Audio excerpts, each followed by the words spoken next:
Guys, what do we think? 2 weeks in a row, just getting out by the hair of our chinny ching chins. What do you think? Izzo, hit me. Man, I'm ready to get into this one because I think I have some differing thoughts than some of the initial reaction from this game. But I think that again, this is another one where there's some glaring stuff that has to get cleaned up, like very obviously interior defensive Oh yeah. line depth, some of the secondary because of injuries, like some play calling stuff. But I this game, and we'll go into it. It was a bad call or a fumble away. I mean, the Rome fumble. You're about to go up 42-26 in the fourth quarter.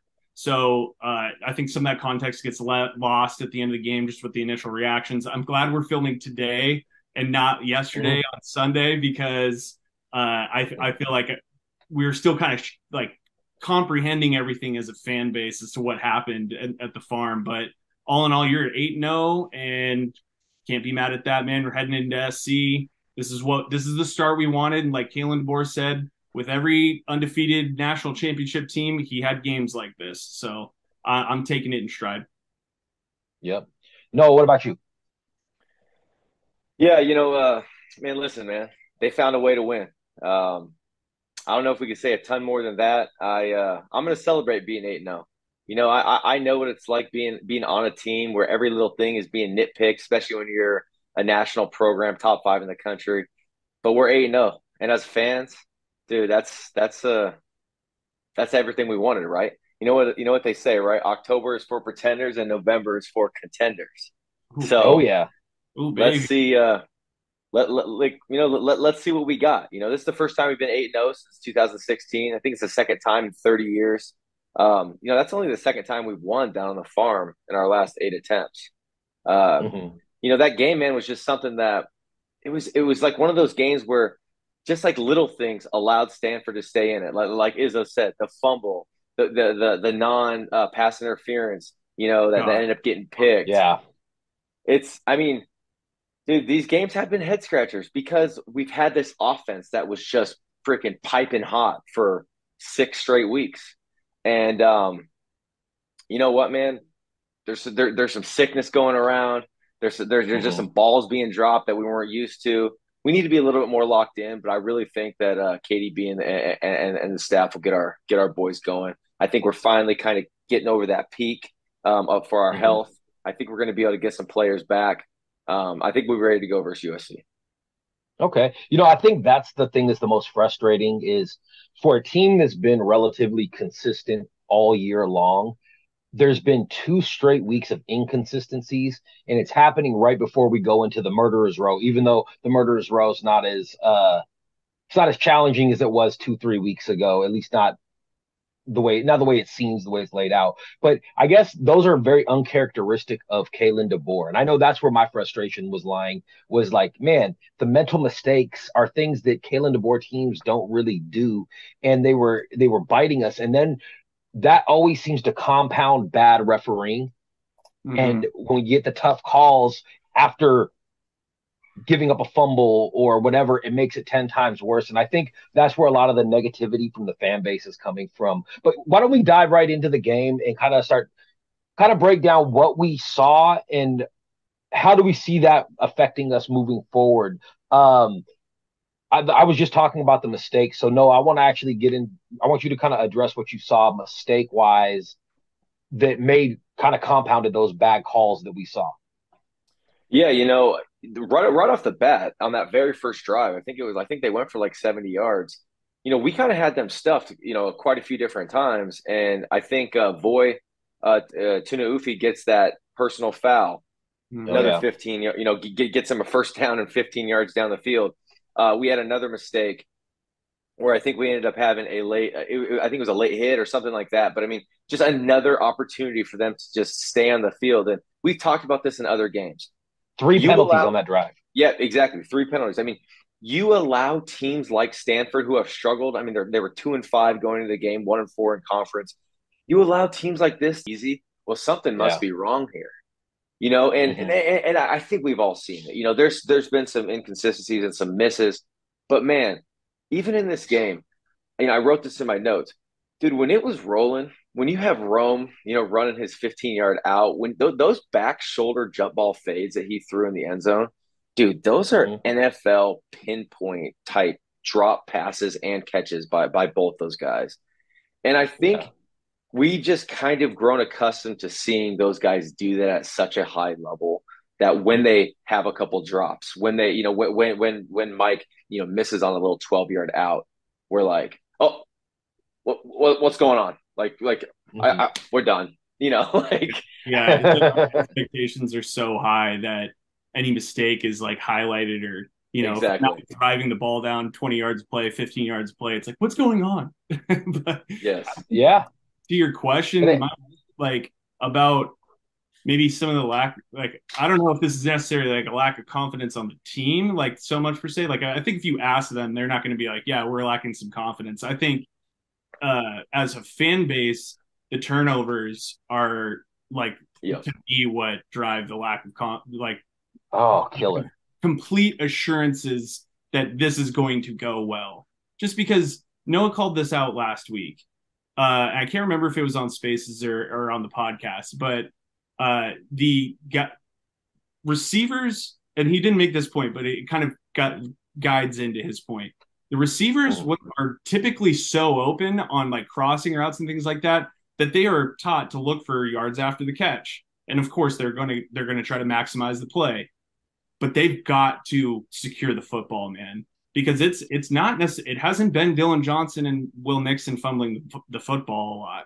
It's been an errant throw by Mike or a tip pass at the line of scrimmage or something like that, or you're fighting for extra yardage and a wide receiver fumbles the football. All three of them have at some point. Brutal, man.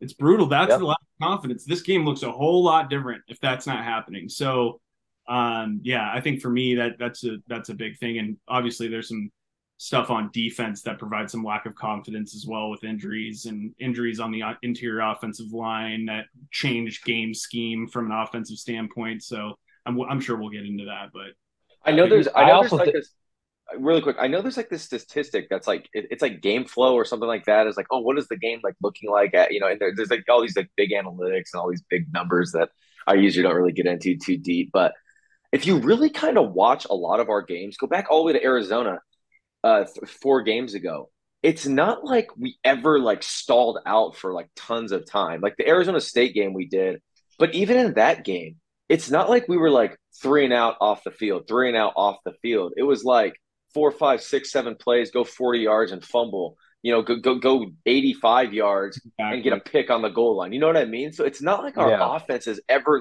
really just been holy crap, dude, these guys are legitimately shutting us down. That really hasn't happened this year. You can pick out a drive, here or there, maybe a couple in a row, but we haven't really been shut down. And so that's one thing I want to kind of reiterate to the fans, we're going to be okay. It's some hiccups. We talked about this last week. We're going to look back on a couple of these games, and go, man, that Arizona State game was scary. That Stanford game, man, that there was a little bit worrisome down on the farm. But in the end, we're just going to keep marching, keep rolling. We got the best quarterback in the country. I firmly believe that. And dude, this team's going to be fine. We're going to be glad we faced adversity when we did. Yep. Yeah, I agree. And I think one of the things we're noticing too is we're really missing J-Mac. I know he was out there a little bit. He had the drop pass early in the game, and then they pulled him again. I don't know if he got hurt or why they pulled him from the game. But I feel like since J-Mac has left with that injury, I think that's when we started seeing a lot of the inconsistencies. And I also think about what he brings as a leader, because he's a dog in that room when it comes to the wide receiver room. And I feel like he really sets the tone.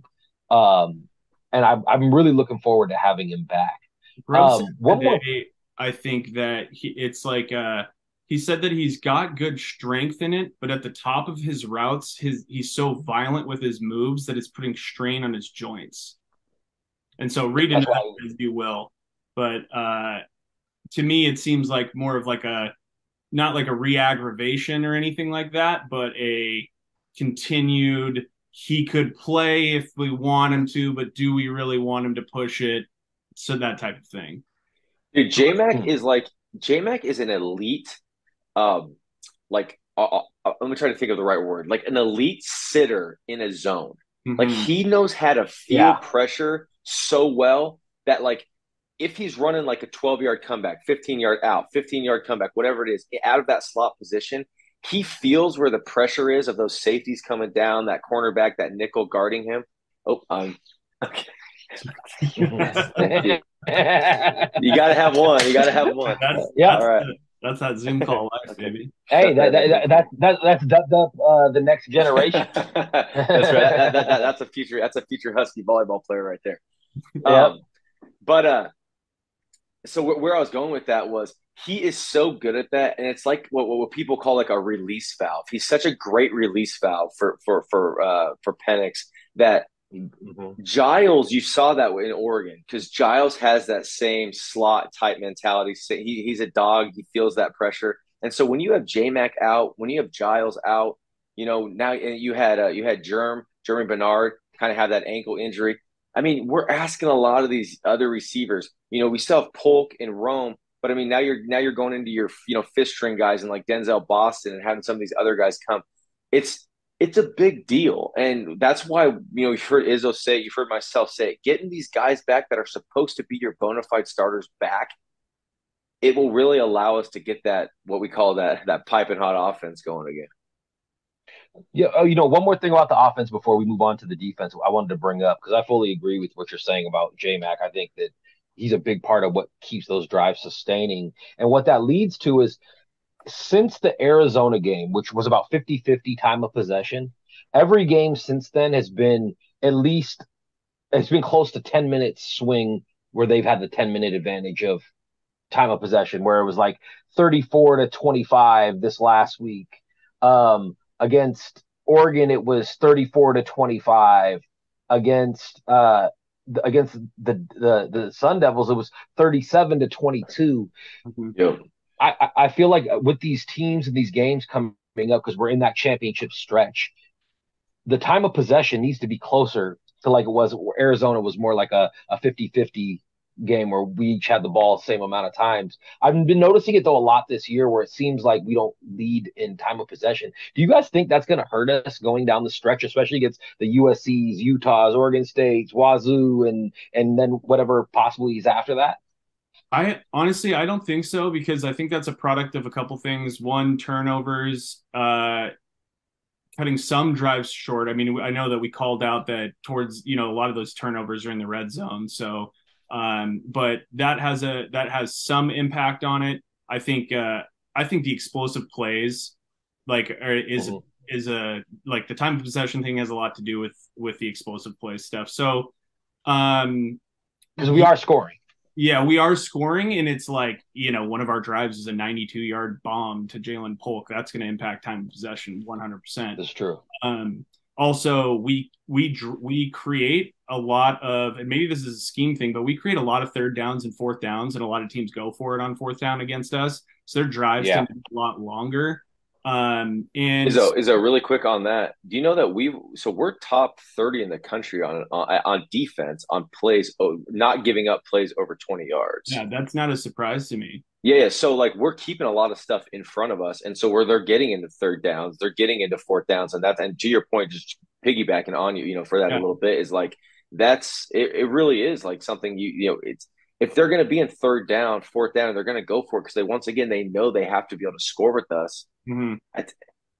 There's going to be some time in there where they're just going to they're going to want to have extra possession, extra opportunities to score. Absolutely. So that's what's kind of feeding. You guys feel like that's what's really feeding into the discrepancy in the last 4 games, specifically with time of possession. Yeah, I feel like it's a product of other pieces of the game rather than a thing that we're focusing on. That said, the running game has been inconsistent. So that's going to impact things as well, because you see them abandoning the run, or like very obviously running run plays, to your point. So, and very obviously, I mean, like, okay, we have to run like you'd said, we have to run the ball right now because we haven't in the last 6 plays, So happy Halloween. Make sure you like, comment, subscribe, hit the notification bell, join the dubdup Discord down in the bio below. Enjoy. Go Dogs, baby. So, yeah. Well, now, I mean, that kind of leads me into the switch up. Now let's go talk about the defense this week, because it was after 2 weeks of kind of being like excited about the defense. This week was I feel like this was a rough game for the defense. I know the edges played a lot better. I saw Trice led the country as far as pressures, was it win percentage or pressures this week? Pressures, yeah. He had the highest PFF grade he was a top 3 PFF grade of all the edges, which was nice to see. It was nice to see some pressure. I know he got a sack. I think we had 3 sacks on the game, but we saw our secondary get picked on a little bit. Jabbar, who's had a brilliant season, had a rough go of it. I thought there was a ticky-tack penalty, but I also know he got burnt on a play. How did we feel about the defense? Noah, as you were watching that, what did you think about how the defense performed in all facets? Yeah, so I'll start from the back end and kind of work my way forward. In the preview, we talked about how we were going to be down a couple safeties, and McKellisteen, him being a younger free safety for us in that game.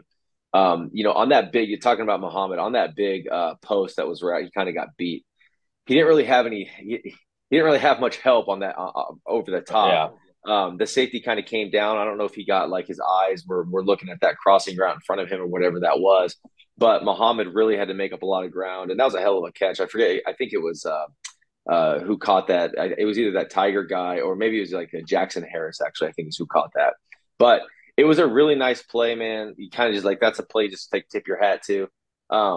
But coming forward, I mean, EJ played all right. It wasn't anything crazy. That ticky-tack foul on Muhammad, that was absolutely garbage. That was a great freaking play that they called pass interference on him. Dude, I mean, he was looking at the ball. He looked up, It was hand fighting together. Like the guy was pushing him, he was pushing. And dude, like I'm not going to get on him at all for that. Dude, our linebackers, man, I won't go too deep on that because I know Izzo's got some stuff he wants to talk about with the linebackers. But, man, dude, our linebackers are so consistent, man. And they really are. And we have 4 dudes that are playing like there's no miss. When they're rotating, there's no miss. And then going back up to the front, man. Go ahead. Real quick, the stat line on that, because I was looking at this and I was shocked. Eddie has 12 tackles. Carson has 8 tackles. Tupatala has 8 tackles, and Goforth has 7 tackles. That's just from our linebacking corps. Mm-hmm. Out of 71 tackles, it was like 35 tackles right there. Yeah, dude. I mean, yeah. That's a lot. It's amazing, man. They're playing lights out football. Dude, they can do everything we need them to do. They can blitz. They can play in pass coverage, man. They can tackle an open field. Now getting into the front, guys, we're kind of man. People probably don't realize it as much, but dude, Thule's like our stalwart on that defense. Dude, he's a war daddy. He's a donkey. He's everything. He's everything you're looking for as your interior D lineman. And us not having him, dude, he takes a double team every play from the offensive line. He is just a freaking stud. You know what I've noticed? You're really starting to see more and more Sakai. Dude, he's playing a lot more. I know the splits, but he's playing a lot more for ZTF on rundowns, and I think people are really picking up. Sakai's kind of steadily getting better and better and better, and I think we're trying to – and see, once again, this is where the Durfies would help a ton is I would love to see ZTF in a perfect world as like a second, third down type, passing down type defensive end edge. But he's having to play so much that those guys are getting tired and they're getting exposed a little bit. But if we can kind of just get healthy, get Thule back, get Asa on that back edge, we're going to be fine. Go ahead, Izzo. Jump on those linebackers, brother. Yeah, I'll start there. I mean, you pointed out the stat line, but also, like Bruner with the pass breakup, Raylan Goforth causing pressure. The one thing that that I'm curious about in terms of a defensive scheme standpoint is that there's been a couple plays where Mike has he hasn't been able to complete passes over the middle because of pressure felt up the middle. And if you've got Thule out, I want to see the plays that really stood out to me when I think about just how the defensive game went and a good plays for us was when we were pressuring up the middle from the linebacker spot. Yeah. Because with Daniels and with a lot of the quarterbacks that you face in the Pac-12, they can beat you with your feet. Same with Caleb Williams. We're going to face him next week. So Sakai is playing more, and Braylon, they're getting all these pressures. Those are big stats for us versus the sack, because they're not as fast as a lot of the quarterbacks that we're playing when we're playing Bo Nix and we're playing Caleb Williams and Fafita. They got to keep the pocket contained. And what I want to see, and what has been missing, is pressure coming up from the pocket. It is, when Thule's missing, there's not a real big threat coming up the middle. And so blitzing the linebackers is going to be key for us as we move forward, because, I really want to see that against USC. But so the linebackers, the 4 linebackers that get in rotation, they have been just lights out for us. They've been asked to do so much, and they're big. They're 6'1", 6'2", 6'3" with Goforth and Tupuola, and they're doing their job. So kudos to the linebackers, 100%. Now, real quick, Izzo, I would ask you a question, because you're talking about bringing pressure up the middle. I was thinking about this as, have we thought about bringing Trice inside on passing downs? Because he's a bigger guy. Him being around 275 pounds, and also quarterbacks getting the ball out quicker. If he had to, I feel like he would have better luck beating a guard and getting to the quarterback quick than a tackle being further out. I was thinking about that during the game. What do you guys think about doing something like that to help bring pressure up the middle, especially on passing downs when they're getting the ball out of their hands so quick? Yeah, I like that idea. I mean, it's to me, it's more of a personnel, right? Like, I think if we had the certain guys that we're missing right now, like I think Durfee, I mean, I think that would be an absolute. Can you imagine? You got Durfee, ZTF, Trice, and Voy coming, like those. That's your 4 guys coming on a. You know what I mean? That would be absolutely dynamic, but it's tough, man. I mean, it's that's why missing Durfee was such a big deal. Yeah. One thing I wanted to say super quick, Izzo, to your point was, you said like contain, right?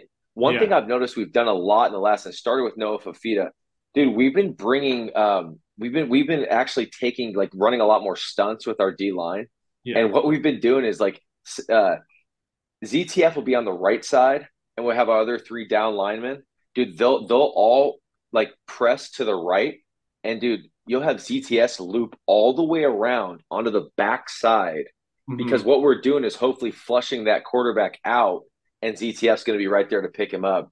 It hasn't been crazy successful because it's just kind of like the play call of the offensive call, but I want to keep seeing that. And I think that it just shows it shows a different thing to Caleb Williams and his eyes in this coming game. Just keep putting a lot of stunts. And I don't think this O-line's very good at USC either. And so you kind of show them a lot of different looks. I think we'll end up being able to get home against Caleb Williams and be successful. And I think part of the reason why that hasn't been as effective as what we've wanted to see, or why you see pressure stats up and not as many sacks, is because you can't just depend upon doing that all the time. It has to get mixed in. It has to be mixed in with you getting pressure up the middle. And I feel like in the games where that might have worked is when you have Thule in. So not having Thule in, because that is the guy who can create pressure coming out of the gut, is it's going to be absolutely imperative to have, especially in this game going up against SC. But yeah, so those are my thoughts there. I mean, obviously Thule's missed, and hopefully he's back for next game. Outside of that, the defensive backs, seemed like they were targeting Jabbar a lot, but I don't think that is because they're like, Jabbar is a liability, let's throw to that guy. I think that more has to do with safety help over on his side. And so that's why you see a little bit more balls lobbed. In my mind, I thought I was under the Mikkel has been in 3rd and 4th quarter last year. He'd been a little bit of a ball hawk, but he wasn't closing gaps like I thought that he might in this game. So he was getting, I think, a little bit picked on, maybe not so much showing up at where Mikkel's in coverage against a wide receiver, but just them throwing to his side and going at Jabbar on that side of the field. So again, you're not only missing, Cam Fab, but no Nunley, And Asa is, we've talked about this all year in the preseason podcast when we were making our predictions. What I was saying was you need health at edge, which has been checked so far, and you need health at defensive back. It's specifically at safeties because your depth there is unproven. And then you lose 3 at the same spot. This is the kind of the reflection of that. And by all means, I think Ashton Daniels had the best game of his freaking life. And I know that he hadn't had a game this big before, but the kid is good, man. Like, Yeah, he looked good. I know we're like, well, promise us if he does good, and then he turns out good, right? Like, this is another one of those moments where I think Ashton Daniels is like going to be a really, really good quarterback for the future for Stanford. So I'm not beating up on them too much with that performance. I think if Ace is in the game, you can pull a touchdown or 2 off the board straight up, or turn it into field goals. Like, that's the difference. We're getting everybody's best shot like a championship team would, and I expect us to struggle sometimes. And so the fact that we're still 8-0 after seeing all those guys' best games that we're talking about, and even when we're playing the really good teams, we're seeing Bo Nix play really well against us. I'm sure Caleb Williams is going to come out wanting to prove something against us. So we're going to have to keep it up. Do you think we're going to see Esteen again in the start next week, or do you think they might go to somebody younger? How do you see that playing out? Well, I think Asa is back for next week. I think they know that they need him. From my understanding, it might have been like he could have potentially traveled or something like that. But I think Asa plays. And so I don't know if you're going to pull Esteen because now he has a game under his belt. But if Ace is hurt, but I think Asa plays. Okay. Anything else? There ain't too many guys left, man. I mean, honestly, young guys, freshmen. With Cam Fab out, Asa out, with Nunley out for non injury reasons. Which has been reported. I mean, Esteen's probably the guy. I mean, if Asa's not back, it's gonna be Esteen again. I agree, because otherwise it's Tristan Dunn or it's Vincent Holmes would be the other 2. Yeah. Vincent Holmes is going to be good. Just I don't know if he's ready yet. They're both going to be good.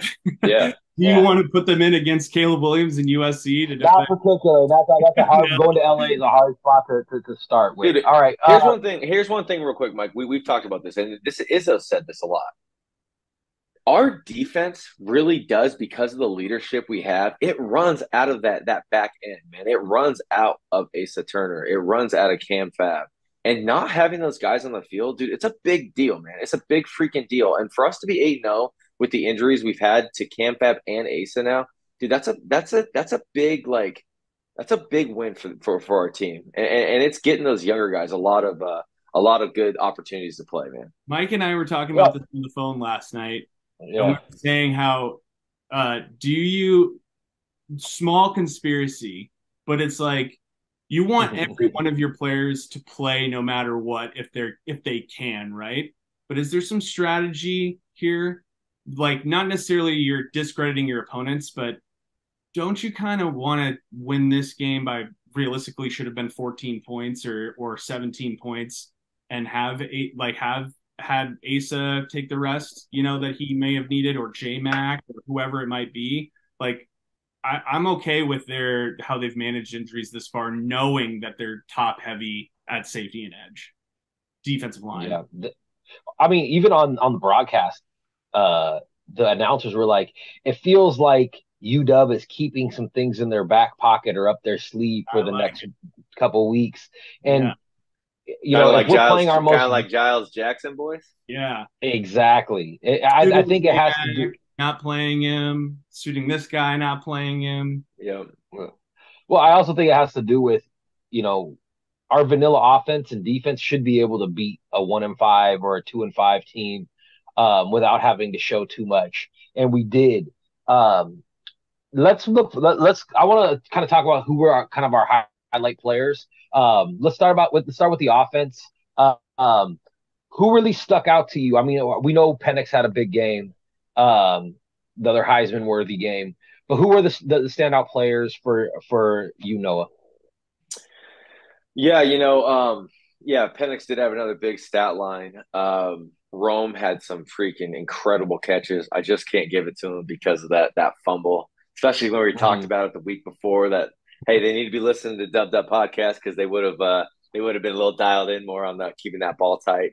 Um, there's another guy too that I want to mention before I say my guy. Dude, Devin Kolb My boy. had like Yeah, had a sneaky good game, dude. And big plays. dude, seriously though, I think 3 catches, 55 yards, and a tutty. Like, dude, just kind of consistent, man. And we've talked about him. I think we all love Devin Colt, man, and we want him to just kind of stay there, stay in the offense, and I think big plays are going to come. Uh, but I'm going to go with big play JP as Tony Castricone calls him, man. Jalen Yep. Polk, dude, 2 touchdowns, 5 catches for 148. I think he had the one for 92 or 93, whatever Yeah. that was. Just consistent, man. Like we've said, steady Eddie, dude. Like he's always there, always shows up. That's my guy for the offensive side. Is We big knew he play. was going to be good, but do we know he was going to be this good? Oh man, I didn't know he was going to be this good. I'd be lying if I said that. Yeah, He's it's phenomenal. great. So Izzo, for you, who stuck out on the offensive side of the board? I'm going to give it to the entire offensive line.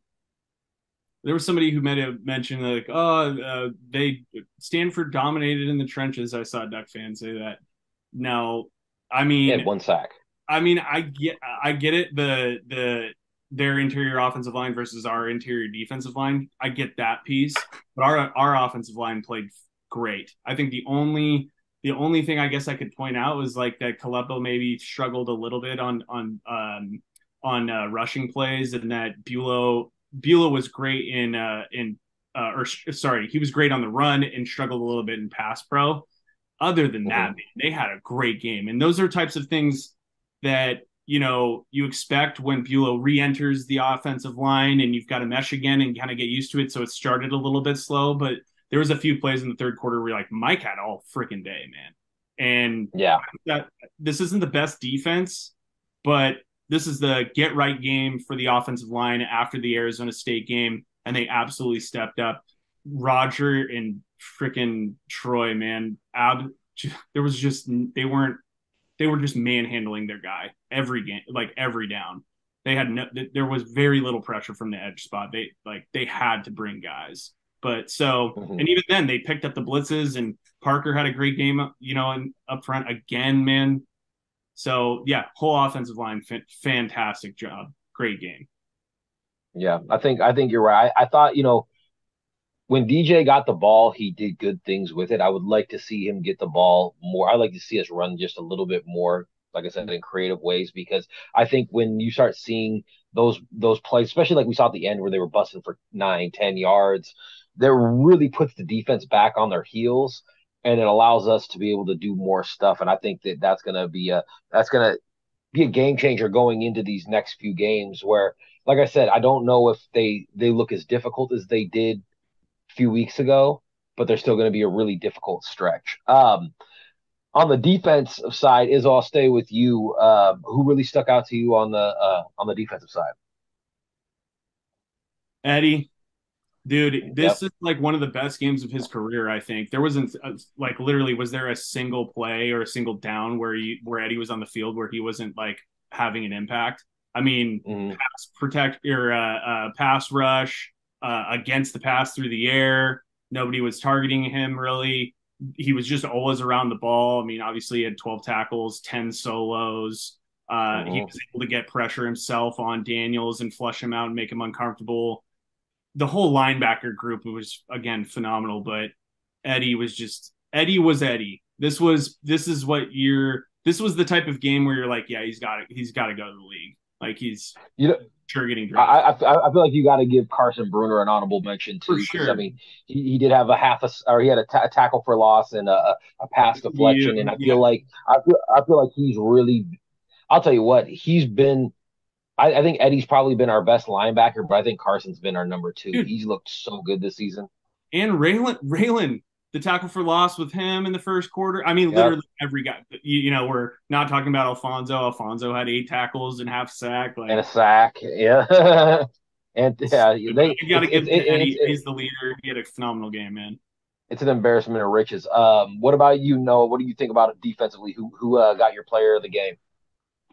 Yeah, man, I always like to call it with my call it like I see it, especially with my edges. Mm-hmm. I got to go with Trice, man. 16 pressures for Stanford.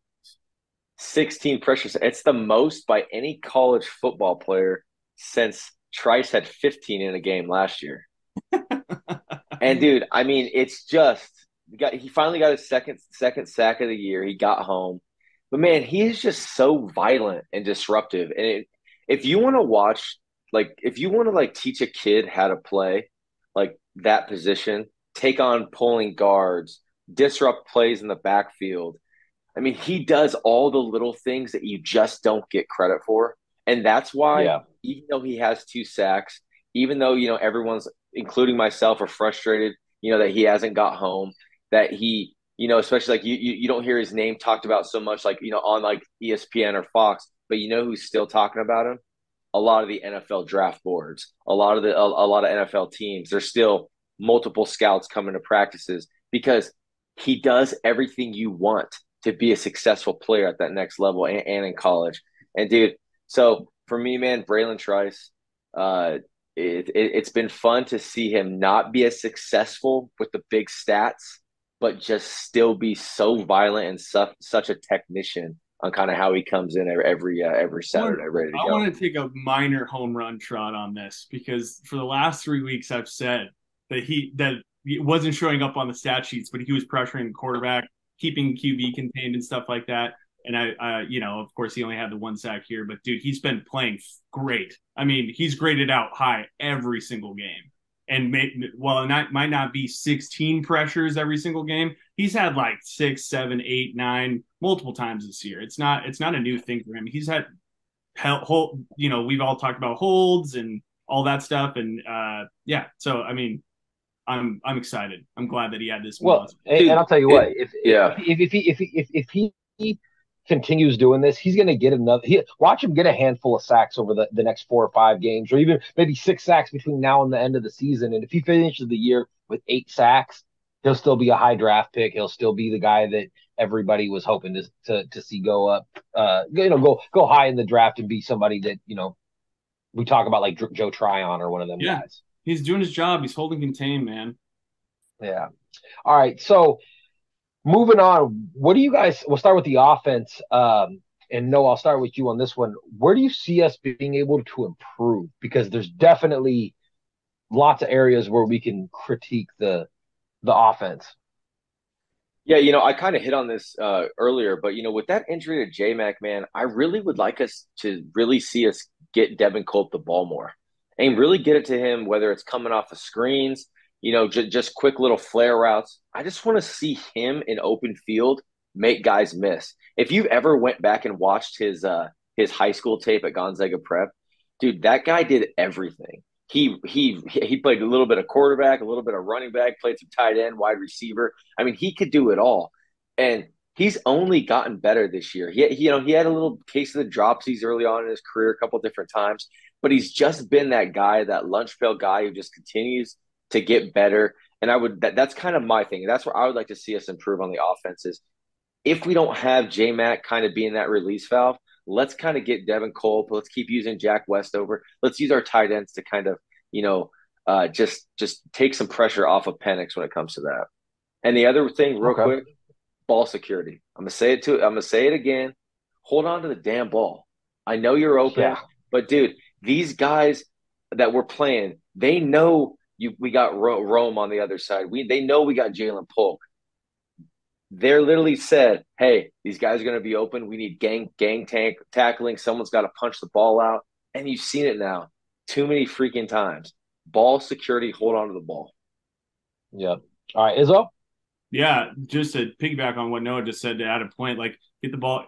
If Devin's going to be the one who doesn't fumble, throw him the ball. Get him the ball. Put him on the wide out because he's been nails after the catch. But yeah, so I would say the kind of piggyback on what you said, Mike, which is that I want to see some differential and not be so predictable with the play calling on running plays, like not just run to run. You know what I mean? And so that, I mean, I think we ended the game with 91 yards total, like 3.5, 3.7 yards per carry, and 3.4. 3.4 yards per carry against Stanford's defense is just like borderline not okay. Like it's not giving us the chance to like get Mike into opportunities where he surprises the defense. Like our play calling is really predictable right now. So if I want to change something outside of Noah's point about ball security, yeah, it's running game consistency created by different looks and not such an obvious scheme for the run game. Yeah, you know what's weird about that too, and I think that's kind of, I think it's not saying, hey, run the ball more, because I mean we still ran the ball 27 times and threw 37, but it's the way that it feels. It feels contrived when they do it. It doesn't feel like they're catching you by surprise. But DJ still had 18 for 84. Yeah, I want to see more than Tybo just get 2, or Nixon get 1, or Adams get 1. You want to see, if we're gonna run the ball 30 times, maybe you give DJ 15 and you split the other 15 between 2 guys and give them 7 a pop or 6 a pop. And it's dictated a lot of the times. Like I think like Arizona State, you're not going to see it as much because the interior offensive line was getting manhandled. So I think we're asking for this within reason, because sometimes you can't just run a 4 wide receiver set with 1 running back behind you when your interior offensive line is getting blown up, and then you run a draw. You know what I mean? Like you can't do that. So I'm willing to give a little bit of a pass, but this game, the offensive line looked good enough to where you could have gotten creative, and they didn't. But maybe some, again, devil's advocate, game flow kind of dictated us to score the ball pretty quick. It's like every once in a while they take a run play and waste it when they have less run plays than anything. That's a good way to put it. That's a great way to put it. It's not. Dude, really. No, go ahead, Mike. Finish. I was just going to say, wasting, if you're going to do that so few times, you can waste a passing play. You can throw a ball out of bounds or something like that. But the run plays, because we do it less, we need to make sure they're more impactful. So go for it. Finish what you were going to say there, Noah. No, I was just going to say, not to completely change the subject off the run game, but here's something that is crazy. And I think people have said this, but I just want to make sure like we reiterate this for our listeners. Dude, we've had 6 turnovers to the other team's 1 in the last 2 games. Now we have to create turnovers. Yeah. But on that note, being 2-0 when you're 6-1, yeah, it's insane. It's almost like unfathomable, dude. But when you get into November, when you get into these games, these gauntlet games, it ain't gonna work. That's not gonna happen. No. You can't do that. You can't have that. You need to scheme you need to, do something. Yeah, there needs to be something changed. They need to be batting the ball out at practice, like doing all those types of drills. They can't keep turning the ball over, and they need to create some turnovers. Dude, put some Dawn dish soap on that ball, man. Make it slippery. You really hold on to it. Well, and you guys are actually bringing me to what my point of when it comes to where we can improve the most, and it's not just turnovers; it's the mental mistakes in general. Yep. We need to clean that stuff up. The bad penalties. There's going to be some of those ticky-tack penalties that are what they are, but things that just keep extending the drives, the turnovers, and the penalties. They need to be cleaned up. Making the mental errors are things that are in our control, and we need to control them, because that is literally the difference between us winning by double digits and us barely getting by these 2 last teams. Totally. So, all right, real quick before we get into the next segment, the dubdup podcast is brought to you by Auto Gang. You can go check everything out at autogang.com for all your Seattle hip hop needs. Also, make sure you go and join the Discord. The link is in the bio. Also hit the like, subscribe, and comment buttons on the actual podcast. Your guys' support is what we use to stay afloat. So go do your thing. All right. Next week, we have what is a big showdown. It's not the showdown we thought it was going to be. We thought it was going to be two 8-0 teams, both ranked in the top 10. But we're playing USC, who's 6-2, coming off of they barely scraped by Cal, 50-49. What a game that was, by the way. Anyway, Izzo, how are you feeling about this USC team and us having to go down there and actually, get a big time win against a ranked team? Matchup wise, I'm pretty nervous about this game, bro. Like, I'm not gonna lie to you. Their offense is dynamic. I mean, I know their offensive line is questionable, but I think a really big key for us in this game is keeping Caleb Williams in the pocket and keep from him being able to escape out and have 5, 6, 7 seconds to pass the ball. They have absolute weapons. Branch on the outside, like they just got some dudes here. Taj as well, but I think from just a standpoint of how our defense is going to look at this game, we talked about this earlier. Like, I want the edges to not so much worry about getting the sack on Caleb, but keep him in the pocket. And I want Thule back for this game so bad, and Asa back for this game so bad.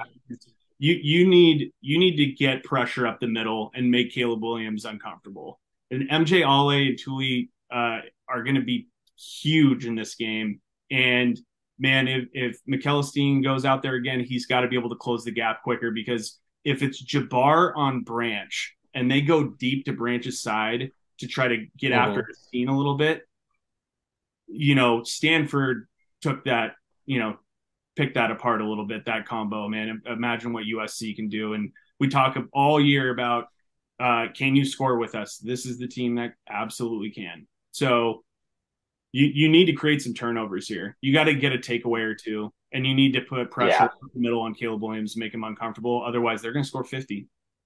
That's right. Hey, that's true. I mean, that might happen anyway. We might have a shootout. Now, Noah, what I want to ask you is, what do you see USC's defense doing schematically? Because they've been really bad, period, this whole year. What do you see them doing schematically to try to slow down the Huskies? Yeah, I think it all starts with the big fella up front, man.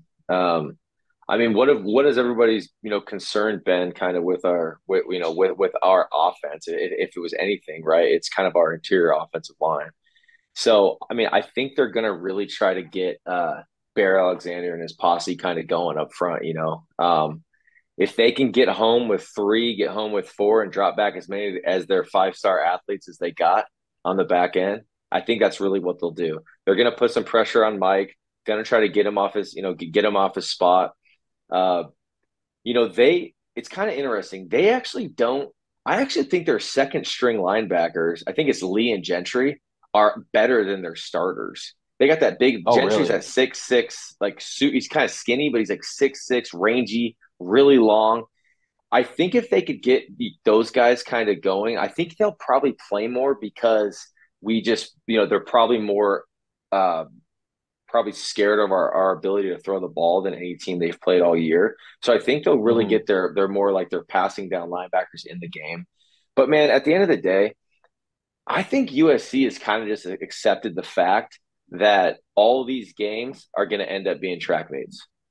I think they kind of know it. I think they kind of their defense really couldn't stop just about anything. So I think that's kind of just what they've accepted.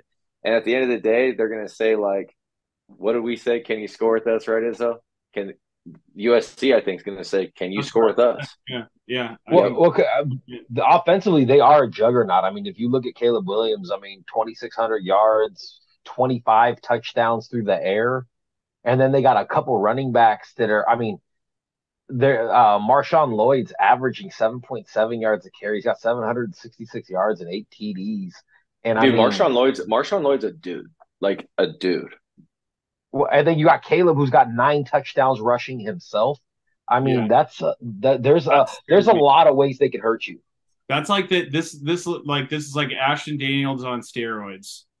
So it's real talk. what I'm afraid of is that this game looks a lot like USC versus Arizona, and it's dictated by referees, and I'm so afraid of that because if I just saw I don't know what happened, but I saw Justin Wilcox like really pissed off. It looked like as they were going into overtime because of a referee call, and hopefully we don't shoot ourselves in the foot the way that Arizona did, but that's what I'm afraid of. I want to avoid us going into overtime, a double overtime situation against Caleb Williams. Like I just do. That's real.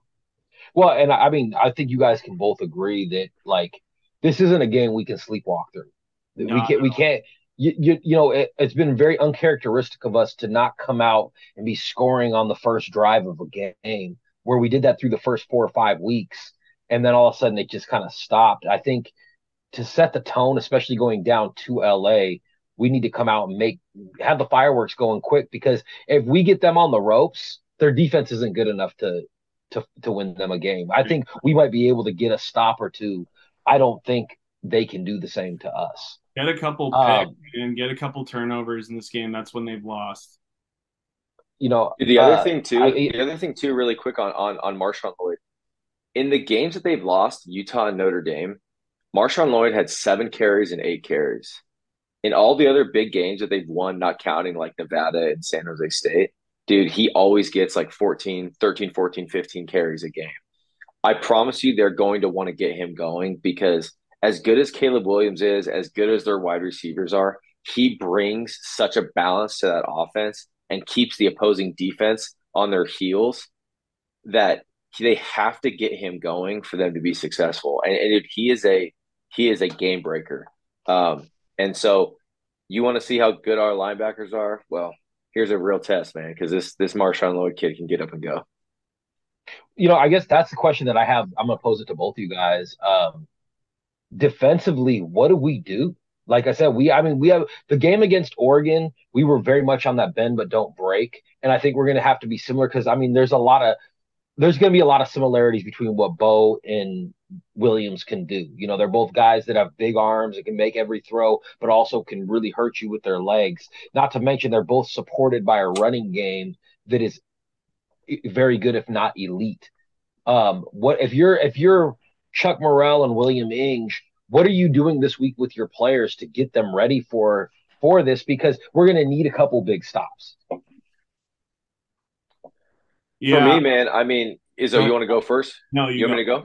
Okay, yeah. So from a quarterback that can get up and go like a Caleb Williams, I think Bo Nix kind of has that same ability. And Bo, I don't know if Caleb's faster than Bo. They're probably pretty like comparable. Yeah. Give me that same defensive philosophy we had against Oregon versus USC. Oregon's offensive line might be a little bit better, but I'm telling you, this Marshawn Lloyd kid can get up and go, like I said, and they got more talent on the outside than Oregon does. But we held up fine. If we can get Asa back, give me that same philosophy. Get home with 4. Braylon Trice should be able to, like he always does, get us pressure. If he can get home a couple times, if we can have some twists, some loops inside, if we can have some well-timed, and I smile because that's like one of my big things is if we can have some well-timed blitz packages dialed up by Morrell and Inge, we can be successful against this team. And there's, and so that's what I would like to see. Well-timed blitzes and being able to get home with 4. That's a great call. Yeah, pretty much identical to Noah. If this is how much Asa and Thule are going to dictate how this game rolls, I think you can play the same defense that you did against Oregon and expect that they're going to pass intermediate if Asa is there. If Asa is not there, I expect them to open up and spread out the field and try to throw some balls deep.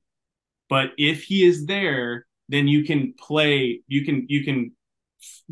execute the exact thing that you just said. Blitz up the A and B gap, create pressure there because Trice is gonna win his side.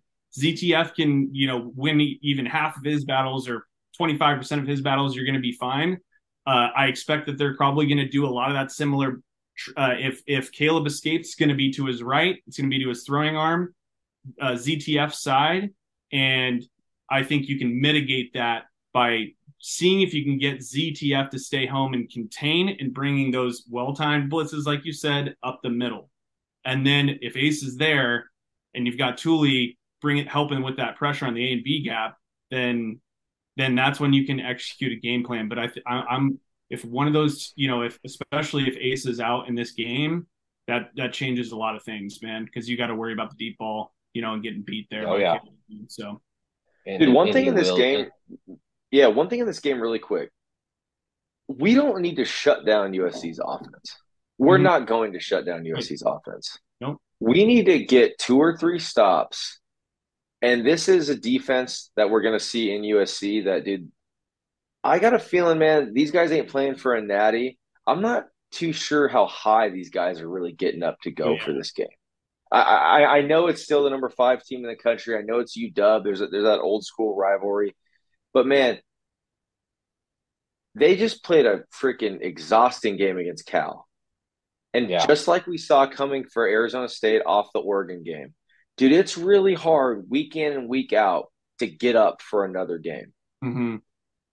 We just need 2 or 3 stops on defense, and we should be able to be very successful in this game. I totally agree. We should shred. I'll tell you what, though, if Lincoln Riley can't get his team up for a game against the 5th team, the number 5 team in the country, especially, they still have a lot to play for. They still are really in it for the Pac-12 championship.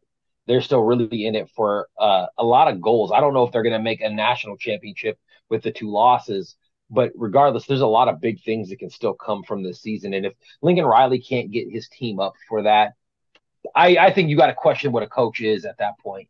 Like, it's not like they were winning natties the last 20 years. So them being like natty or bust, they're not Alabama. You know what I'm saying? So if he can't do that, then I don't know how anybody in the NFL is looking at bringing him in, because you're trying to motivate kids here. All right. Anything else we want to touch on USC before we move on? No. Izzo and I are going to be there, man. So if anybody, if anybody's going to be there, man, hit us up in the Discord, hit us up on Twitter, YouTube comments, whatever it is, man. We'd love to see people down there. So play live. Yep. I know my brother's going to be down there, so I'll send him over to you guys. So next we're gonna take some Discord questions for those of you that don't know, or this is your first time coming to the podcast. Dubdup has an amazing Discord. It's free to join, but if you pay just the $8 a month, you can get all the VIP information, all the stuff that you want that you end up reading about 2 weeks later. You're gonna read about first in the Discord. The chat is great. The rumor section is great.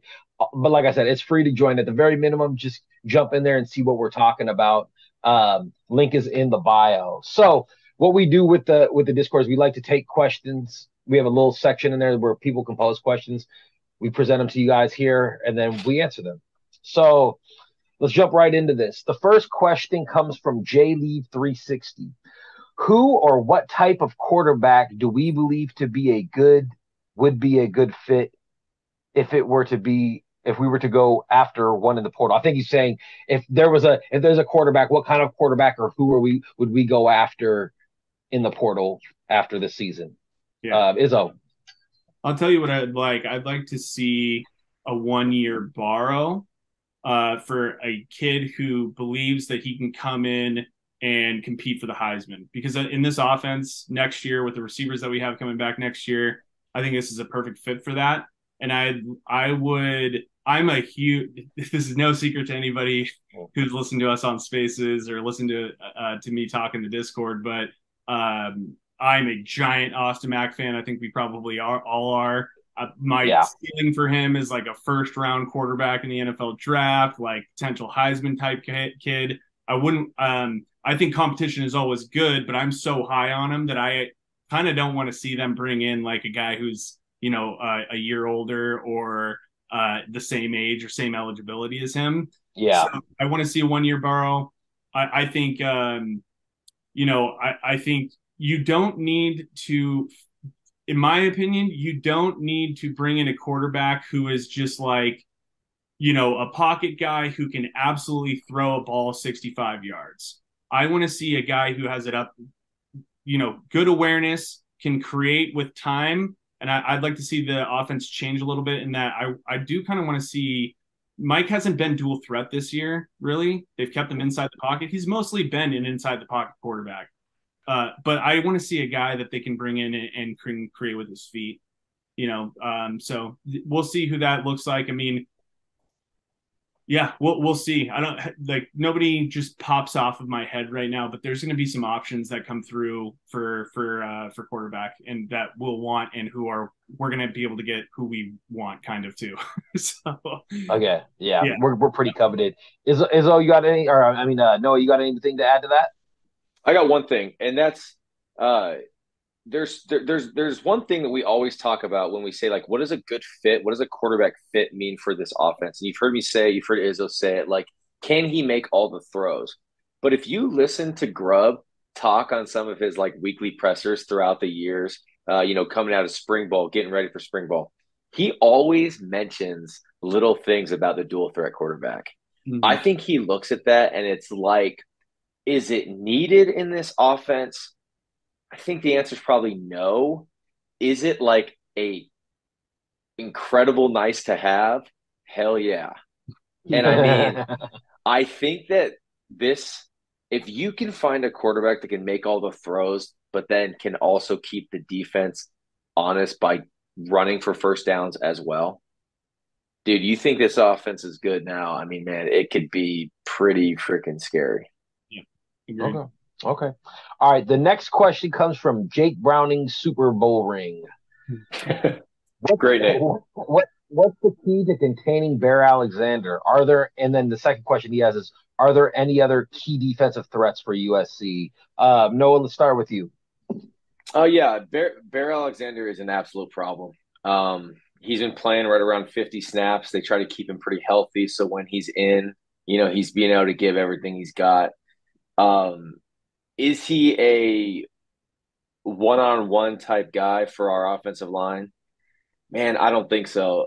I think you're going to have to scheme to where he is. I think Parker's going to need to point him out almost every single time to his brothers on the offensive line.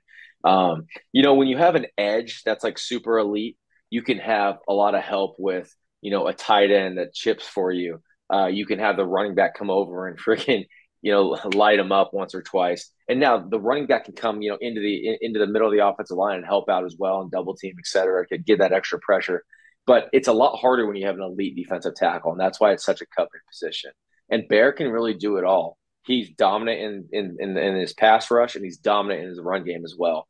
So I think the biggest thing to kind of containing him is probably getting two guys on him, slowing him down a little bit. And the other thing is getting rid of the ball quick. And Mike has no problem doing that. He's done it all year. Yeah.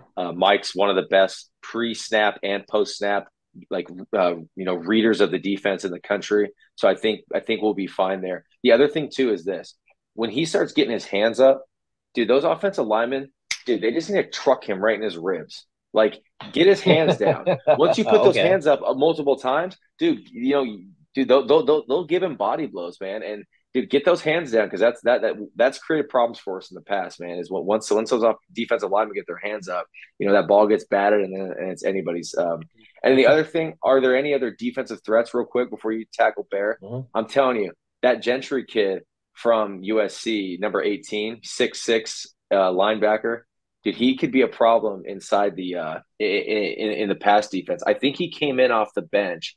He was the guy who had that pick, or that deflected ball on that 2-point conversion when Cal went to win it. Yeah. Listen to this.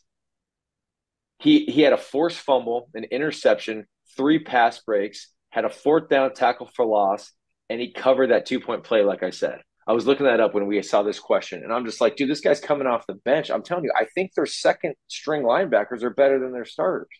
Yeah, He's a playmaker.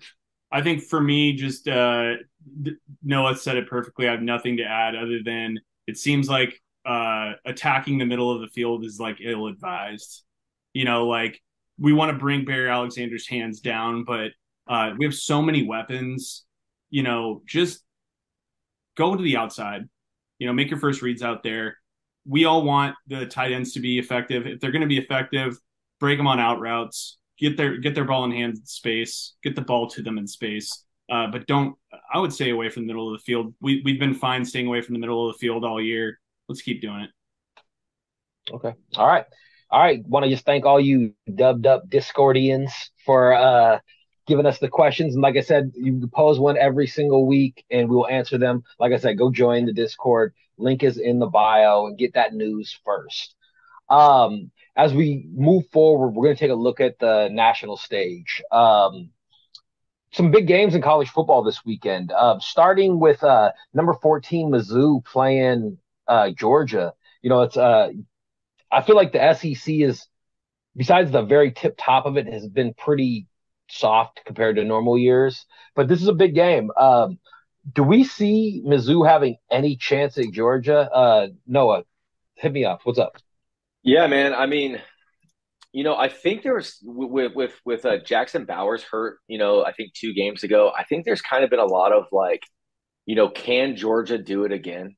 Are they good Brock enough? Bowers. Oh, I'm sorry. Yeah, Jackson Bowers is that. Yep. Thank you. Yep. Brock Bowers. But they kind of dismantled Florida this weekend, and I think that they really did. I think it's kind of showing people that dude, they can win with a lot of forms and facets. Here's my other one. You guys are getting full. What's up to the family? Yeah. Yeah, I'll see you out there. Shut the door. I kind of agree with Noah here. Beck seems to be getting in stride here. I don't see Mizzou really beating Georgia at home. Like I don't think that's happening. Yeah. What's the spread on that one? That game is I think it's 12 and a half, 16 now. 16. It's been bought up. Oh wow. So yeah, you're good if you're playing a top 15 team and you're a 16-point favorite. That's a big differential right there. Game that Georgia's getting upset. Yeah. All right. The next big game, which I actually think is probably a better game, is number 13 LSU going to number 8 Bama, and I believe LSU beat Bama last year, right? If I'm not mistaken. I think so. Yeah. Bama's starting to look like they're hitting on all 8s. Like they look like the Bama that we know and fear. How do we see LSU Bama playing out, especially since they're playing in Tuscaloosa? Man, for me, this game is Alabama -3, and I know Jaden Daniels is good. He's got some Heisman hype, 25 touchdowns on the year, 3 picks. Once again, man, it comes down. Maybe it's easy to say, but location. Dude, Bryant-Denny Stadium in Tuscaloosa is going to be absolutely electric. I think game day is going to be there, if I remember right. They get a game day every year, so maybe the hype isn't as cool as it is when they come to UW or whatever it is. But, man, Mike, I think you hit the nail on the head. I think there is just a little bit of slow churn kind of getting this Bama team rolling. But I think there's a realness to seeing Bama and Georgia in the SEC championship game.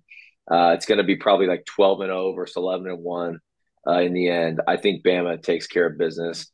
They'll win, I think, by 7. The spread's 3, but I think they cover and win this game. As my guy Trey would say, roll tide. Yeah. Izzo, you want to add anything to that, or move on to the next one? No, I'm a Milroe believer. I have been this whole year. I know there's been some, but I like Milroe a lot. He's a tank. Yeah, he is. He is a tank, man. He's built like one.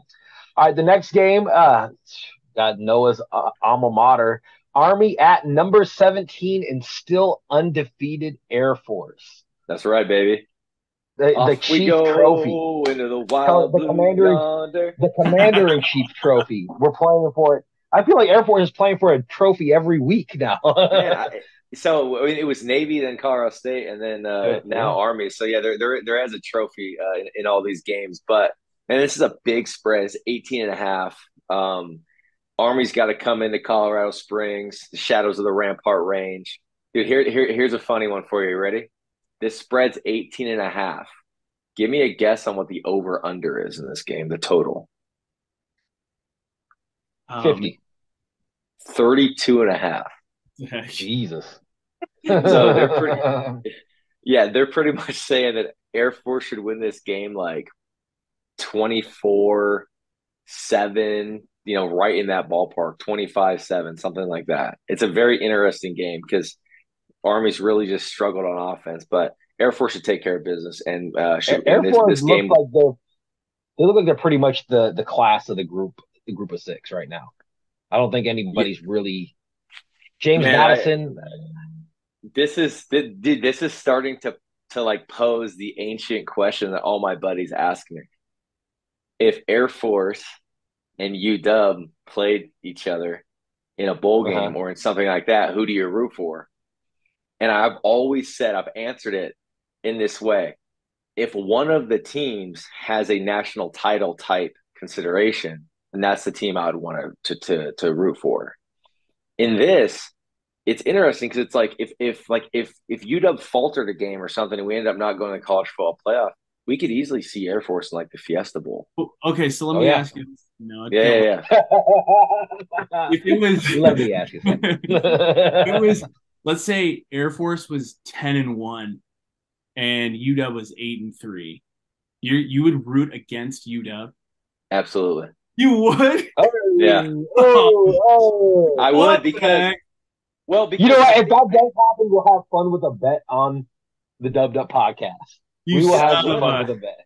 Hey, what did Steve Smith say? What did Steve Smith say on game day or it might have been Pat McAfee show. He said something about Utah. He's like, dude, I didn't know anything about Utah. But you know what Utah did for me? They gave me an opportunity to keep playing football. And that's what Air Force did for me. And so, man, when the rubber meets the road and it's like I said, if UW was on a national title freaking hunt and Air Force was like 8-3 or something, dude, I would want UW to win. But I mean, like, if it was like the game wasn't for like national titles, like a Fiesta Bowl, dude, give me Air Force. Oh my God. I get it. I'm getting you. I can't believe it.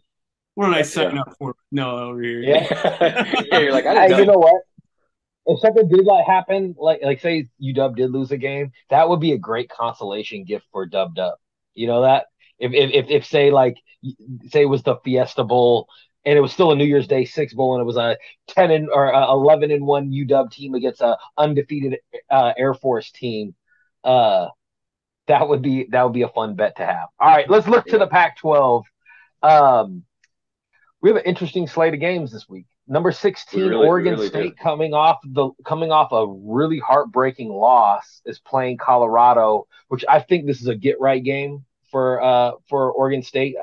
Colorado's, what are they, 4-4 or 4-3 right now? Yep, 4-4. Yeah, they're definitely sputtering. They're doing what a lot of people thought they were going to do. How do we see this one playing out? Izzo, go ahead, man. I mean, Oregon State, I know that they lost, but they're a good team, man. They're probably the team I fear most on our schedule. So I am,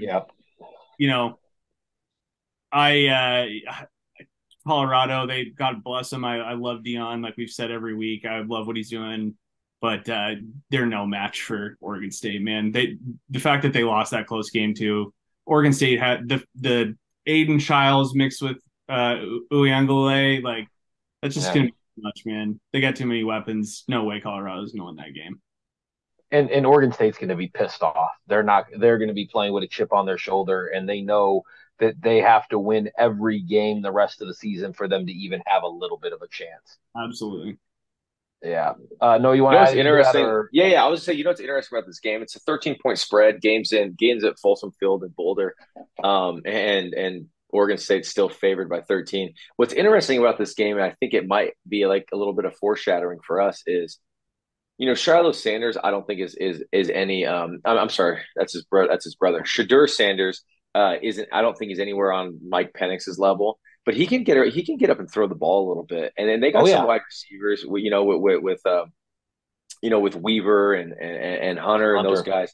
Yep.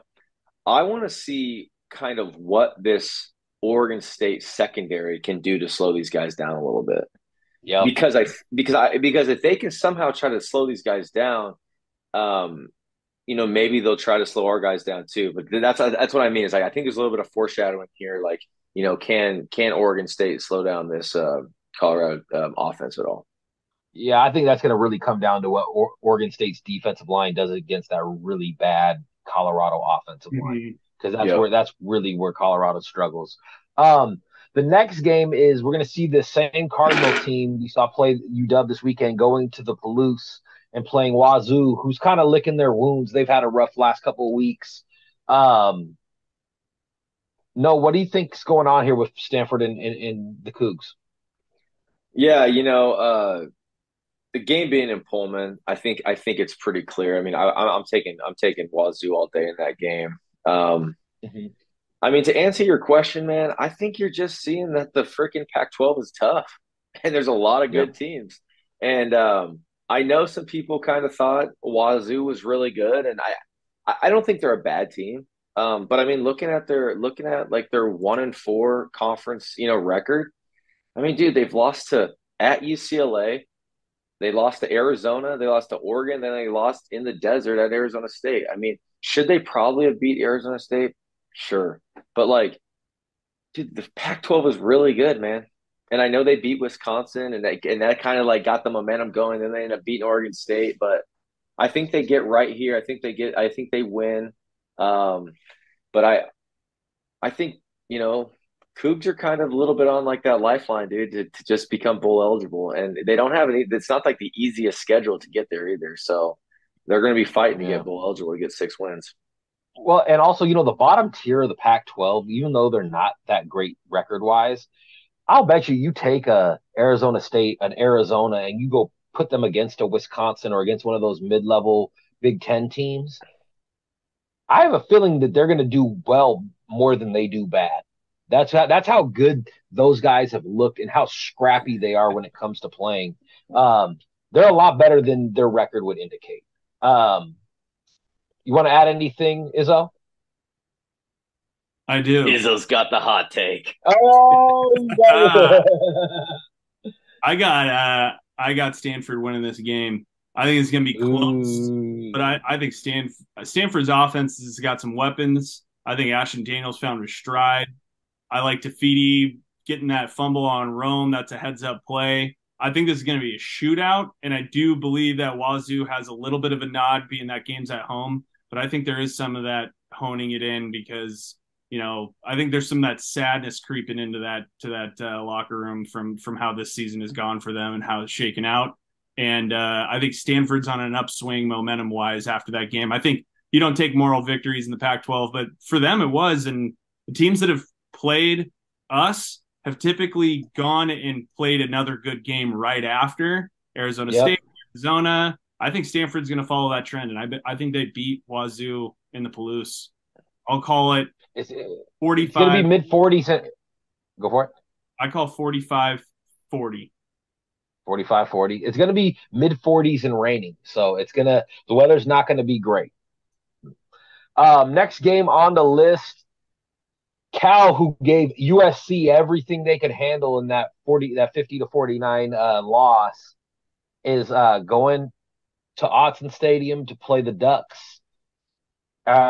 Is there anything California can do to stop this, or are we looking at Oregon continuing to look really, really strong? Because right now, the last 2 weeks, I hate to say this, they've looked like the best team in the Pac-12. The last 2 weeks. Yeah, I think Oregon wins this game pretty handily with this game being in Autzen. The over-under is 57.5. I'm going to tell you the bet of Mhm. the week. The over in that game is a lock. 57.5 is a lock. I Okay. mean, I think Oregon can score 40 plus in that game, and I think Cal is easily good for 20. I So think I this, mean, Okay. I love that game for the total. I think this game's What about going to be you? sneaky good, man. I think Wilcox is coming in there with a chip on his shoulder to a degree, and I'm not going to pick them to upset Oregon at home, but I bet you this game's a whole lot closer than people think it's going to be. Like I I think, Yeah, love it. yeah, the biggest thing about this game is kind of what we were talking about earlier. It's just, man, it's dude, they just lost a game against USC. They're like arch nemesis or rival, whatever it is. I know Cal hates USC, and them losing 50-49 when they kind of had that game, wrapped up, or at least kind of looked like. Wilcox is going to have some tough sledding to do to get these guys going for it to come back, down to earth and play Oregon. But that Fernando Mendoza kid, dude, he can slang the rock a little bit. I'm not too sure why they didn't have him going to start, but he's a good little player. Yeah. Well, and I mean, if they can get the ball going with Ott, that's I think where everything starts for Cal's offense. There's a game plan that they could implore. To your point, right there with Ott, it's not totally just absolute. It's going to be a blowout, in my opinion. I think there's a pathway. I don't think it's likely, but I think there is a pathway. What if they get struck by the ghost of UW pass and Taj Davis has the long touchdown to win the game? Oh my God, I couldn't wait to get on Twitter and start getting into all of them Oregon guys. That would be amazing. That would be amazing. It really would. So the next game on the slate is the one that I think is actually the most interesting, and that's number 20 UCLA, who's been playing great defense all year, going into the desert. We all know what it's like going into the desert to play Arizona, who's coming off of a huge win.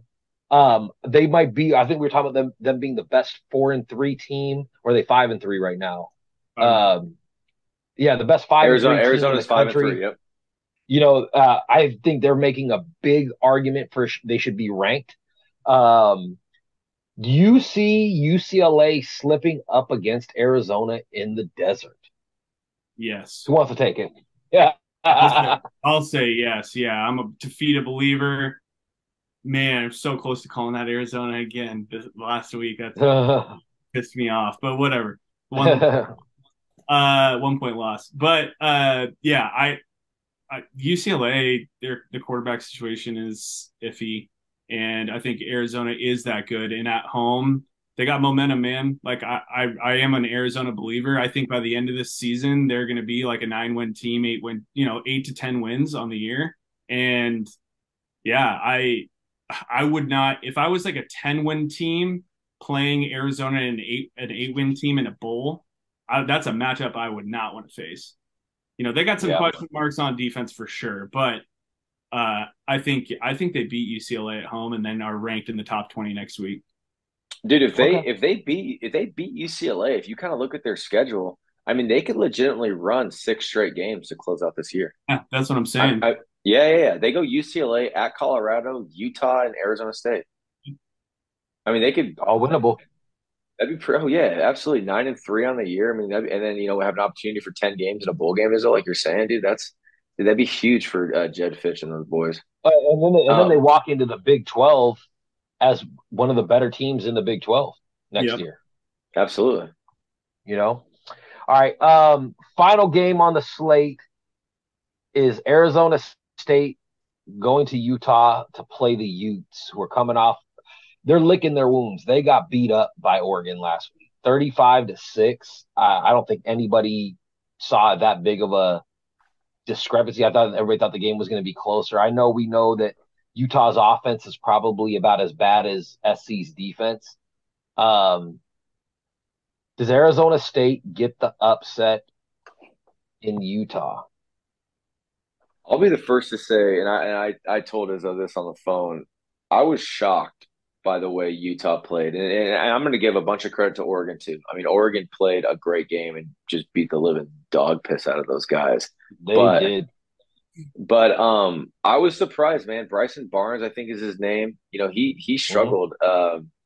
And dude, we saw Arizona State come up here. They put a good game plan together. And dude, it's going to be a rainy game. I think it's going to be like mid-40s. Utah's favored by 11 in that game.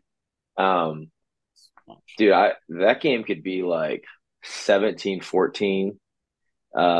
I don't really care who wins, to be 100% frank. But if I'm betting that game, which I think I might put a little friendly wager on it, I'm definitely taking Arizona State plus 11. Yeah. I kind of want to see Utah win just because I'm hoping they're ranked higher when we play them. I want the good wins for UW, or at least the good opponents for UW. But after the way that they played and how we've seen them play offense all year long, and Arizona State they're scrappy. If that same Arizona State team that came to UW goes to Utah, I don't know that I don't think Utah's offense isn't our offense. And if they were able to shut our offense down, they should be able to shut that Utah offense down pretty easily because they're not that good. Dude, that's it. Dude, you know what? You know what Trent Bourget kind of does for them is he's not like I'll cut it. He is a game manager, but he's a very, very, very good game manager. And you know what? With the weapons they have with Scatabo and Badger and a couple other little pieces on the offensive side, dude, he doesn't do a lot of things bad, if that's a good way to put it. He just kind of keeps him in the game. He just manages it. He makes little, 12-yard out route. He'll hit his tight end over the middle on a delayed route. He just does things kind of simple, and it allows them to just kind of hang around and try to steal a victory. And you kind of saw that the other night. So yep. I can see that same type of thing happen. It's only going to be 64 and partly cloudy out there, so they're not getting inclement weather when Arizona State goes up there. So I think that I think Arizona State, like, the bet is for them to cover for sure. This is going to be such a boring game. Like, like Utah, who gets to 15 points first? Yeah, Utah is who gets the double digit. I called it last week. Like, I never thought that for really a second that Oregon wasn't going to go in there and win that game. Like, I know before the night before, on what was it, Friday night, I was up with some Utah fans talking back and forth with them, and they were trying to tell me that the reason, a big reason why that they were going to win was because of the environment and how crazy it was going to be. It's like, I was trying to tell them, it was like, it's not, I know Rice Eccles is crazy. I get that it's a great environment, but Oregon's offense is, you haven't faced I don't care you played Florida, bro. Like, I don't care. I know you played USC and they scored points on you. Like, Oregon's offense is legit, and if you think that Rice Eccles is going to get as loud and as raucous as UW was for that Oregon game, that you're crazy. So, and Oregon committed one false start penalty to start that game. So, but like, I think Utah is complete fool's gold, like they have been this entire year. And I know Whittingham's a good coach, and maybe that's the difference why they win in Arizona State and they beat that game, or they beat Arizona State. But I'm with Noah. I'm thinking that Arizona State's going to cover for sure, and it's going to be so boring. I think the Pac-12 has a bunch of teams that are kind of like Utah right now, where they're going to finish the season 9-3 and probably win a bowl game to win their 10th game of the season. And I think you could say that same thing for Oregon State.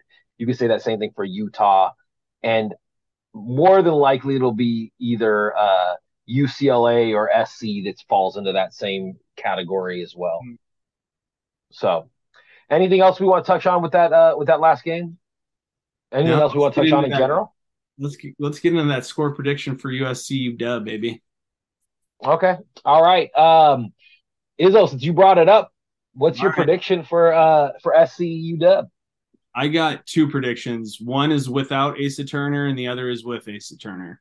I literally think he's that important in this game. There's no more important game for him to be playing in outside of maybe Oregon. With Asa, I think UW wins 56-40. This defense, USC's defense, I know they got those two studs we pointed out. UW is should obliterate that defense. We should shred this defense. More so, I feel more vindicated in that, or like more confident in that than even Stanford's defense. Like, that's how bad I think USC's defense is, especially against what we have to offer in the passing game. So I think regardless if Asa plays, we score 55 plus. So I got us winning without Asa 56-51. That's how much I think that they can score at home. With Asa, I got us winning 56-40. Okay. But I would take the over. I don't know what the over is. Take it. The over is 76. Taking it. It's 433. Yeah. Take it. I'm gonna go because I think we get healthy for this game. I think there's a realness. Once again, what did I say for the Oregon game? Braylon Trice, Turner, Thule, ZTF, Rome, J-Mac, Penix. Dude, these guys didn't come back for this season just for S&G, man. They came back to do something. And this is the first game to really do something in the month of November. Thule's going to play. I think Asa plays. I think our defense gets enough stops to win this game. It's going to be 52-38 dogs. Okay. All right. I think I'm thinking along the same lines. I think you're going to see the offense. I think Penix finally back to his healthy. I think J Mac in that offensive line, or J Mac in that wide receiving core, along with the offensive line, are all coming at full bore. They all have a week under their belt of playing. I see this final score being 48-33. I think that because they can score, I think you're going to see a few less possessions for UW because they have that running game and they can keep the ball a little bit longer. But I see us ultimately. I actually, to be honest with you, I see us pulling away and them getting a couple. I think you're going to see it'll be like 40-24 at some point in the fourth quarter, and they might get a couple late touchdowns, and we get a field goal or something like that to put it up to around 48. But so I think I say 48-33, and we come back with USC's top 25 ranking, and they're on the outside looking in. Dude, if UW, we've done a very good job at limiting explosive plays, like we talked about. Dude, if we can keep that explosive plays right around like 3, dude, we're gonna come home 9-0 out of LA. Asa Turner, baby. Please. Yep, Asa Turner. Please play. All right. Anything else we want to add before we get out of here, boys? Another fun one. Dude, it's a fun one, man. It's this Pac-12 slate just keeps on delivering, man. It really does. Yep. And do we have a special guest coming next week? What's up with that? We do. Oh yeah, we do, man. We got a special post-game USC I guess reviewer. Should we drop it here or go for it, dude? Yeah. No. Lofa Tatupu, man. One of the prides of USC, Seattle Seahawk, is going to be on our next episode with us. So be looking out for that. That should be fun, man. He's got a lot of football knowledge. Obviously was a hell of a player, but man, his scouting ability of him breaking down, film, looking what went right, what went wrong, for both teams would be kind of fun to just to chop it up with Lofa for sure. Bro, we got one of the best Seahawks in history joining us. Yeah, that's right. Guys, man. I'm so pumped, man. So excited. I still have his jersey. Yeah, man. Like I met him through Noah. Noah knows Lofa pretty well and has a relationship with him. And that guy he's a great freaking dude, man. Like did not make you feel like you were meeting a superstar when you talked to him. So I'm so excited that our folks get to hang out with him with us. So pumped, man. Yeah. So cool. So cool. All right, you guys, make sure you go hit the like, subscribe, and comment buttons. Go join the Discord and the Twitter. I'm Mike Flaunt. That's Izzo. That's Noah. We are dubbed up. Till next week, go Dogs. Go Dogs, go baby. Dogs.